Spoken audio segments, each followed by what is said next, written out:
오늘 이사야 53장 10절로 12절 말씀을 본문으로 고난을 받으신 종의 영광, 고난을 받으신 종의 영광, 이런 제목으로 잠깐 말씀을 상고하고자 합니다. The glory of suffering servant, 고난을 받으신 종의 영광. 역사에는 어떤 사람의 죽음이 이 시대를 흔들었던 그런 때가 종종 있죠. 미국 같은 경우는 19세기에 에이브라함 링컨의 그 암살 됐을 때 그야말로 미국에는 아주 큰 충격에 빠졌단 말이에요. 노예를 해방하고 국민의 추앙을 받은 대통령이 총격을 받은 거죠. 우리나라 같은 경우는 안중근 의사의 순국은 민족을 깨워줬죠. 그렇지만 역사상 그 어떤 죽음도 인류 전체의 운명을 바꾼 그런 죽음은 없었습니다. 단 하나, 바로 예수 그리스도의 죽음이죠. 오늘 이사야 53장은 메시아의 고난을 예언한 장이고, 오늘 이제 특세를 지나서 마지막 10절로 12절은 고난의 이유, 즉 그리스도의 고난의 이유와 그 고난이 가져올 결과, 그 열매에 대해서 분명하게 보여주고 있습니다. 우리는 오늘 본문을 통해서 왜 예수님은 고난을 받으셨는가, 우리는 이미 다 그 해답을 다 알고 있죠. 그리고 그 고난이 우리에게 무엇을 가져왔는가, 즉 예수 그리스도의 고난이 초래한 결과는 무엇인가, 우리가 함께 살펴보고자 합니다. 먼저 10절을 같이 또 읽겠습니다. 10절 시작.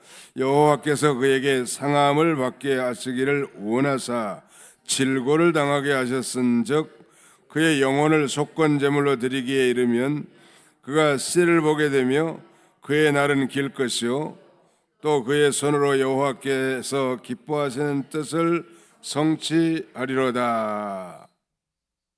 여기 자세히 보면 여호와께서 그에게 상함을 받게 하시기를 원했다 그랬죠. 이 상하게 하다, 이 말의 원어적 의미는 아주 짓눌러 부수다, 박살내다 그런 말인데, 여호와 하나님께서 예수 그리스도를 짓눌러서 아주 부수고 박살내기를 원하셨단 말이에요.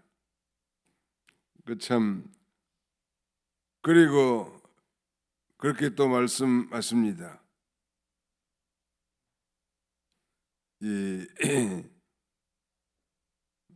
10절 하반절에는 또 그의 손으로 여호와께서 기뻐하시는 뜻을 성취하리로다.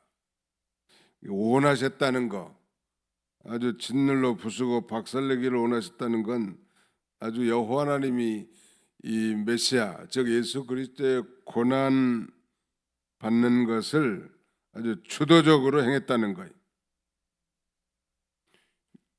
우리가 어제도 살펴봤지만 예수 그리스도의 부활도 단순한 우연한 사건이 아니고 사람들의 상상물이 아니라 바로 하나님의 예정된 구원의 계획이고 구원의 역사라고 했던 것처럼 동시에 예수 그리스도의 고난도 마찬가지. 물론 사람들의 그 악함으로 말미암아 예수 그리스도께서 고난을 당하신 것은 사실입니다. 그러나 이 십자가는 인간의 죄악이나 로마의 폭력 때문이 아니라 하나님의 계획된 구속사적 의지로 말미암은 거란 말. 그러니까 예수 그리스도의 고난은 하나님의 예정된 뜻이고 하나님의 작정된 의지란 말. 왜냐하면 그의 고난은 곧 우리가 다 결론을 알지만 우리의 구원을 위한 거 아니겠습니까? 우리가 잘 아는 이사야 53장 5절, 그가 찔림은 우리 허물 때문이요 그가 상함은 우리의 죄악 때문이라. 그가 징계를 받음으로 우리는 평화를 누리고 그가 채찍에 맞음으로 우리가 나음을 입었도다. 예수 그리스도의 고난의 결과로 말미암아 오늘 저와 여러분들이 평화를 누리고 또 구원을 얻었단 말이에요. 치료함을 받은 모든 죄에서 해방된 거죠. 하나님의 성부 하나님께서 그 아들을 괴롭히는 걸 즐기는 것이 아니고 그 고난을 통해 구원을 이루기를 기뻐하신 거고 하나님의 뜻을 이루기를 기뻐하셨다는 것입니다. 그 다음에는 그 중간쯤 보면 그의 영혼을 속건제물로 드리게 이르면 그랬는데, 속건제물과 속죄제물은 큰 차이는 없죠. 속건의 건자가 허물건자인데요, 좀 배상의 의미가 있습니다. 다만 이 속건제물은 부채를 갚거나 부과된 죄값을 만족시켜서 죄인을 해방시켜주는 것을 목적으로 하고 있죠.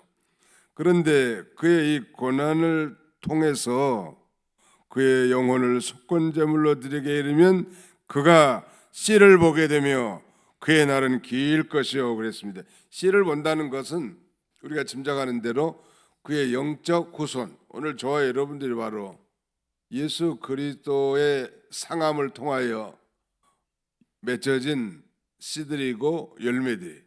아멘. 네, 그걸 확신할 수 있어야 돼. 유대사에서는 많은 자손은 가장 축복 중에 하나이고 우리 동양적 사상도 마찬가지. 오늘 나라의 저주는 이 출산율 저하하고 아주 밀접하게 관계에 있습니다. 사람들이 많은 곳에는 술집도 생기지만 좋은 기관들도 많이 세워지고 하나님이 복을 내리게 해놨단 말이에요. 생육하고 번성하며 땅에 충만하라 하는 게 우리 주님 하나님의 명령인데, 이 명령대로 살아야 되겠는데 우리 시대는 그런 그 슬로건이 많았던 것 같아요. 둘만 낳아 잘 키우자 이런 말도 있었지만 나중에는 어떤 표도 있었냐면 둘도 많다 그런 표도 있었어요. 그것이 이 조국의 재앙이 말하죠. 요새 다행히 출산율이 좀 높아진다고 하니까 긍정적인데, 아무튼 유대사회나 우리 조국이나 이 자손의 번성은 축복 중에 축복이란 말이에요. 거기 분명히 그러지 않았습니까? 그의 영혼을 속건제물로 드리기에 이르면 그가 씨를 보게 되며 그의 날은 길 것이요 그랬는데, 장수 역시 큰 축복 중에 하나죠. 메시아는 이 고난을 당하시고 죽음을 당하셨지만 우리가 이제 살펴본 대로 다 부활하셨고 승천하셨고 장차 재림하여 그의 나라, 메시아의 나라가 영원히 계속될 것입니다. 다윗의 언약에 포함된 내 후손을 통한 내 나라가 영원히 견고하게 되리라는 말씀은 뭐 다윗 왕국, 유다나 북이스라엘이나 다 이 역사적으로는 끝났지만 다윗의 후손으로 오실 메시아, 즉 예수 그리스도의 고난과 부활을 통하여 그 씨가 열매를 맺히게 되고 그 다음에는 이 하나님의 나라가 이 창성해 나가는 것입니다. 신학적으로 하나님의 나라의 정의는, 하나님의 나라는 이미 도래했고 아직 완성되지 않았다. 이게 이제 신학적으로 하나님 나라의 정의인데, 그렇다면 우리는 이 하나님 나라가 도래했고 완성된 이 중간에 사는, 즉 하나님 나라를 건설 중에 있는 것입니다. 나는 직접 가보지 않았지만 사우스 캐롤라이나에 가면 빌리 그레함 목사님 기념관이 있다고, 한번 가볼 수도 있는데 차로 가면은 뭐 한 10시간 가면 되거든요. 미국에서는 뭐 한 8시간이 가까운 거리더라고요, 차로. 근데 빌리 그레함 아내의 묘지도 거기 있는 거예요, 기념관이. 근데 거기에 하나의 뭐 현판인가 뭐가 붙었는데 거기에 이렇게 쓰였다고 합니다. We are under construction of the kingdom of God. 우리는 하나님의 나라를 건설 중에 있습니다. 예수님 재림하면 이제 완성이 되는 거예요. 그러니까 개인의 종말도 있지만 예수 그리스도의 초림으로부터 하나님 나라가 시작되었고 재림으로 완성될 것인데 그 사이에 우리가 살고 있기 때문에 우리는 하나님 나라를 건설 중에 있는 것입니다. 복음을 전하고, 즉 전도와 선교를 통해서 복음을 증거하고 하나님 나라를 건설해 나가는 것, 즉 세계 복음화를 하는 게 바로 복음화를 이루어 나가는 것이 하나님 나라 건설이. 이것을 위해서 봉사하고 수고하고 연보하고 뭐 하는 모든 신앙적 행위는 다 하나님 나라 건설에 입하지 않은 것이고, 또 그것은 영원히 남아있는 하늘의 상급으로 우리에게 주어질 것입니다. 예수 그리스도의 고난을 통해서 그의 씨를 보게 될 뿐만 아니라 그날이 계속 진행되노니 그의 날은 길 것이요 또 그의 손으로 여호와께서 기뻐하신 뜻을 성취하리로다. 예수 그리스도의 이 고난을 통해서 이렇게 아름답게 이루어진다는, 이 고난을 받으신 종의 영광, 바로 예수 그리스도의 고난은 우연한 사건이 아니라 하나님의 뜻이었다는 것. 우리도 마찬가지 아닐까요? 우리에게도 여러 가지 고난들이 많이 있는데 우연한 것이 있을 수는 없어요. 또 고난을 통해서 하나님의 뜻을 이루어가게 하신단 말이에요. 그 다음에 두 번째, 예수 그리스도의 고난의 영광. 예수 그리스도의 고난은 많은 사람을 의롭게 하는 구속사이겠다는 거예요. 11절 같이 한번 읽어봅시다. 11절 시작. 그가 자기 영혼에 수고한 것을 보고 만족하게 여길 것이라. 나의 의로운 종이 자기 지식으로 많은 사람을 의롭게 하며 또 그들의 죄악을 친히 담당하리로다. 의롭게 하다는 말은 법정적 선언, 무죄 선언이 이신칭의 믿음으로 말미암아 의롭게 됨. 우리가 의인이 되는 것은 의를 많이 행하고 구제를 많이 하고 선을 많이 해서 의인이 아니라 예수를 믿음으로 하나님이 의롭다고 인정해 준다는 거예요. 너는 의인이다. 하나님의 법정적 심판대 앞에 심판장에 신 하나님이 너는 의인이다 하면 그 의인인 거예요. 너는 죄 없다. 훈방하면 무죄자예요. 그러나 하나님의 이 법정적 심판대 앞에 이 정죄 받는다면 그건 영원한 지옥 형벌에 떨어질 수밖에 없겠죠. 예수 그리스도의 고난은 많은 사람을 의롭게 하시는 구속사이겠다는. 어떻게 의롭게 돼요? 믿음으로 말미암아. 오직 의인은 믿음으로 말미암아 살리라. 마르틴 루터가 깨달은 진리. 우리의 믿음의 조상 아브라함은 어떻게 의롭게 됐을까요? 믿음으로. 나이가 이제 뭐 99세가 됐는데도 후사가 없단 말이에요. 그래서 이제 아브라함이 생각하기를, 뭐 인본주의도 과거에 있었지만 자기 집에서 길린 아주 청직한 나이 많은 종 엘리에셀을 그의 후계자로 삼으려고 생각하고 있는데, 그때 하나님이 나타나 가지고 아브라함을 끌고 저 바깥으로 나가게 하면서 밤하늘의 하늘 별을 쳐다보게 하는 거예요. 내 자손이, 즉 사라를 통해서 날 내 자손이 저렇게 하늘에 별과 같이 많게 될 것이다.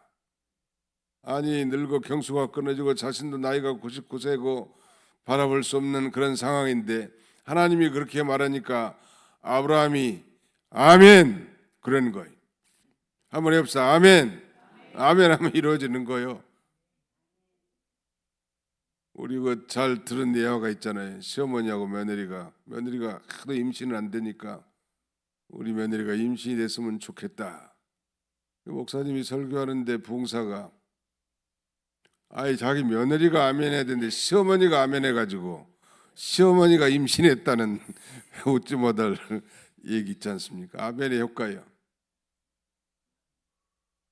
아브라함이 아멘 하니까 늙은 이 사라의 태를 열어 성택케 하셔서 이삭을 통하여 그야말로 천하 만국의 하늘의 별과 같이, 오늘 저와 여러분들도 바로 그 별 중에 하나예요. 별을 헤아릴 수 있어요? 하나님은 헤아릴 수 있다고. 그 참 그렇게 많은 사람들을 어렵게 했는데, 그러니까 하나님이 아멘 하니까 하나님께서 아브라함이 아멘한 그것을 의로 여기시고라고 성경은 이렇게 증거합니다. 창세기 15장에. 믿음으로 하나님 앞에 의롭다움을 받는 건데, 많은 사람을 의롭게 하시는 구속의 사역이었다는 것, 바로 예수 그리스도의 고난이라. 자, 결론적으로 12절 또 같이 읽어봅시다. 12절 시작. 그러므로 내가 그에게 존귀한 자와 함께 몫을 받게 하며 강한 자와 함께 탈취한 것을 나누게 하리니, 이는 그가 자기 영혼을 버려 사망에 이르게 하며 범죄자 중 하나로 헤아림을 받았음이니라. 그러나 그가 많은 사람의 죄를 담당하며 범죄자를 위하여 기도했느니라. 결국 이제 예수 그리스도의 고난은 그야말로 종의 영광과 승리를 가져오는 거예요. 무덤에 묻혀서 끝났다면 실패였겠죠.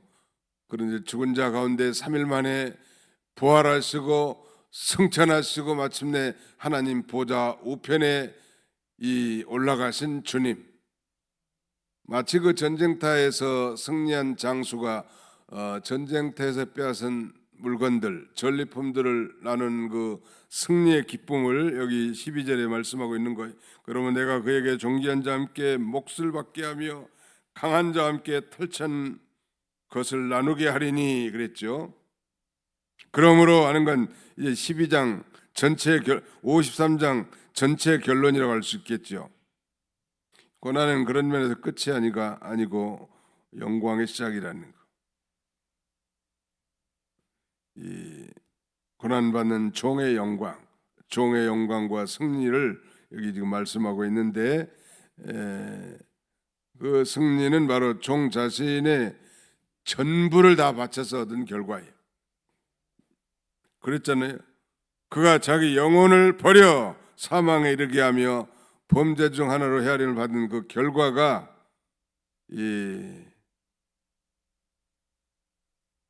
그 목과 전리품을 나누게 됐단 말이에요. 예수님은 예수님의 그 십자가가 패배한 것처럼 보이지만 이 원수를 완전히 꺾으신 승리의 왕으로 나타난 거죠. 죽음을 없이 하신 부활하신 주님으로 승리한 거예요. 예수님의 방법은 특이하죠. 유대인들은 이사야 53장을 지금도 믿지 않는 거예요. 왜냐하면 그들이 상상하는 메시아는 강력한 왕, 메시아하면 왕을 가리키거든요. 강력한 왕이 등장해서 이스라엘 편에 서서 로마의 지배로부터 조국을 해방하고 다윗 왕국을 세워 위대한 세계 통치를 고대하는 거예요. 미국의 이 국방부를 전쟁부로 바꿨다는데 그 국방장관이 헤그세스라고 한 사람. 이 사람은 개혁주의 교회를 다니는데 후철연설을 아주 신봉하는 사람이더라고. 후철연설이라는 건 이 세상이 궁극적으로는 유토피아가 된다는 거예요. 그러니까 미국을 중심으로 전 세계를 통치하고 평화의 나라를 건설할 그런 야망을 가지고 있는 인물이더라고. 그 후천연설을 믿는다고 해서 우리는 이단으로 보지는 않습니다. 천년기설을 전천년, 무천년, 후천년을 보는데 우리는 알 수는 없어요. 근데 예수님이 하시는 방법은 폭력도 아니고 칼도 아니거든. 그저 사랑으로, 희생으로 세상을 정복하고 승리하신 분이지, 칼로 전쟁으로 이렇게 뭐 세계를 평정해 가지고 무슨 유토피아를 건설하고자 하는 것은 상당히 우리하고는 좀 거리가 먼 것 같습니다. 그들의 신념이, 이 전쟁은 그래서 신학적인 거예요. 궁극적으로 따라가면 그들이 믿는 대로 지금 하고 있는 거예요. 그래서 뭐 트럼프가 많은 비난을 받긴 하지만 그의 사이가 유대인이고 네타냐후는 열렬한 유대교 신자인데 상당히 거기에 좀 호도된 느낌이 듭니다. 그렇게 해서 하나님 나라를 건설하고자 하는 그런 야망이 있다는 거예요. 그러니까 누구도 못 해보는 거죠. 고집불 우리 보고 뭐 공산주의 따라가라면 따라가겠어요? 죽으면 죽으리라도 안 따라가지. 고집불통인 것은 그가 강하게 믿는 그런 그 신념이 있다는 거예요. 트럼프는 우리 기독교를 옹호하고 복음주의자들이 그들의 지지층입니다. 미국에서. 우리는 알 수는 그래서 하나님의 뜻을 온전히 알 수는 없지만 아무튼 예수님이 하시는 방법은 희생이고 사랑으로 정복했지 뭐 칼과 전쟁으로 이렇게 나라를 세우신 분은 결코 아니지 않습니까? 예수 그리스도의 이런 비참한 나달지심 고난을 통해서 그가 얼마나 위대하게 높아지셨는지는 빌립보 2장 5절 이하에 소위 그리스도의 성귀, 그리스도의 높아지심을 자세하게 언급하고 있습니다. 하나님께서 그를 지극히 높이셨다고 그렇게 말씀하시죠. 고난받는 종의 영광이 요셉은 형들의 미움과 시기를 받아서 뭐 죽을 지경에 빠졌죠. 구덩이에도 들어가고 감옥에도 들어가고 오해도 받고 그럼 마침내 애굽의 총리가 되었고 고난 끝에 그를 통하여 하나님의 위대한 구원 역사가 이루어졌고요. 다윗은 사울의 핍박을 지나 왕이 되었습니다. 그런 면에서 이 고난이라는 건 꼭 실패하고 좌절된 내용만 아니라네. 고난이라고 하는 건 하나의 준비 과정이었죠. 예수님도 이 십자가의 고난을 지나서 부활 승천하심으로 만왕의 왕의 보좌에 앉으셨단 말이에요. 이 초대교회 순교자들은 죽음을 끝이라고 생각하지 않았고 초대 그 교부 가운데 한 사람 삼위일체론을 주장한 설명한 이 터툴리안이라고 하는 사람은 있는 뭐라고 말했는가 하면 순교자의 피는 교회의 씨앗이다. 우리 기독교는 고난을 먹고 자라는 것 같고 기독교라고 하면 너무 거창하니까 우리 성도는 고난이 능력의 비결이라는 거. 한번 따라합시다. 고난은 능력의 비결입니다.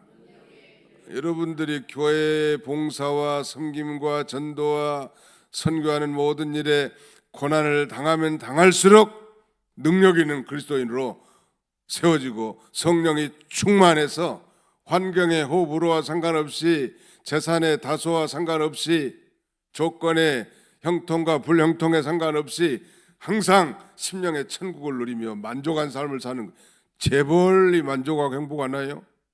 그런 법은 없어. 권력자가 만족하고 행복하던가요? 잠깐이죠.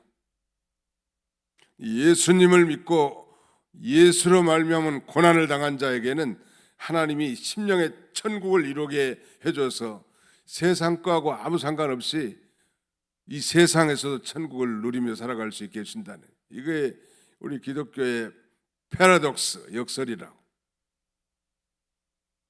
그러므로 이 고난을 자취하는 삶, 고난이 없으면 두려워할 줄 알아야 합니다. 아이고 이거 너무 이거 편안하다, 이거 새벽 기도도 안 하고 뭐 3일 예배도 안 가고 전도도 안 가고 기도 모임도 안 가고 봉사도 안 하고 너무 좋다.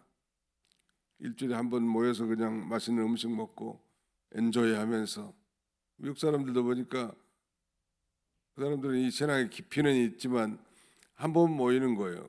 주일날 오전 예배 11시 예배 드리고 피크닉이라고 가서 교회 정원이 넓잖아요. 몇천 평씩 되니까 거기다가 막 고기들 지글지글 구워가지고 맛있게 먹고 We are happy, 우리는 행복하다 이러면서 만족하는 거예요.